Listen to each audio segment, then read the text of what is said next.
नमस्कार, आप देख रहे हैं द एंगल और मैं हूं आपके साथ नीतू शर्मा। एक और तो केंद्र सरकार कृषि बिलों के मुद्दे पर किसानों और विपक्षी पार्टियों के विरोध का सामना कर रही है, तो वहीं दूसरी ओर वह अपने ही सहयोगियों का साथ खोती जा रही है। यही वजह है कि शिरोमणि अकाली दल जैसा पुराना साथी एनडीए गठबंधन से खुद को अलग कर चुका है। हालांकि केंद्र सरकार की परेशानी यही थमने वाली नहीं है, क्योंकि इससे अन्य कई समर्थक दलों की भी अब हिम्मत बढ़ गई है,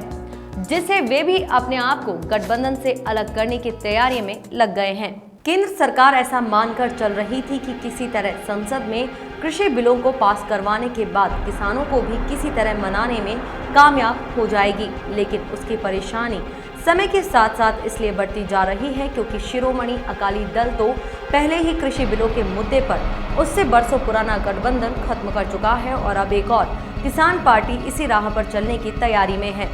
दरअसल राष्ट्रीय लोकतांत्रिक पार्टी के अध्यक्ष हनुमान बेनीवाल ने भी लंबे समय तक चुप्पी साधने के बाद इस कृषि बिल को लेकर अपना रुख स्पष्ट कर दिया है। उन्होंने कहा कि उनकी पार्टी इस कानून का विशेषज्ञों से अध्ययन करवा रही है, इसलिए अगर ये कानून किसानों के हित में नहीं रहा तो वे इसे लेकर प्रधानमंत्री नरेंद्र मोदी से मुलाकात करेंगे और अगर इसमें कोई खामी दिखी तो इसका विरोध करने से भी पीछे नहीं हटेंगे। इससे लग रहा है कि इस बिल को दोनों सदनों से पारित हो जाने और राष्ट्रपति से मंजूरी मिल जाने के बाद भी परेशानी कम होने वाली नहीं है, क्योंकि कांग्रेस और विपक्षी दलों के विरोध जताने के अलावा अब तो उनके अपने खेमे में भी इस बिल को लेकर टूट सामने आ रही है। बता दें कि हनुमान बेनीवाल पहले ही कह चुके हैं कि राष्ट्रीय लोकतांत्रिक पार्टी को मजबूत करने के लिए वे लगातार कोशिश कर रहे हैं और अगर जरूरत पड़ी तो वे एनडीए से अलग हो जाएंगे। इसके अलावा उन्होंने तो ये भी दावा किया है कि 2023 के चुनाव में राजस्थान का मुख्यमंत्री किसान ही बनेगा। ऐसे में यह उनके लिए राजनीतिक रूप से खुद की पार्टी को मजबूत करने का सुनहरा मौका है।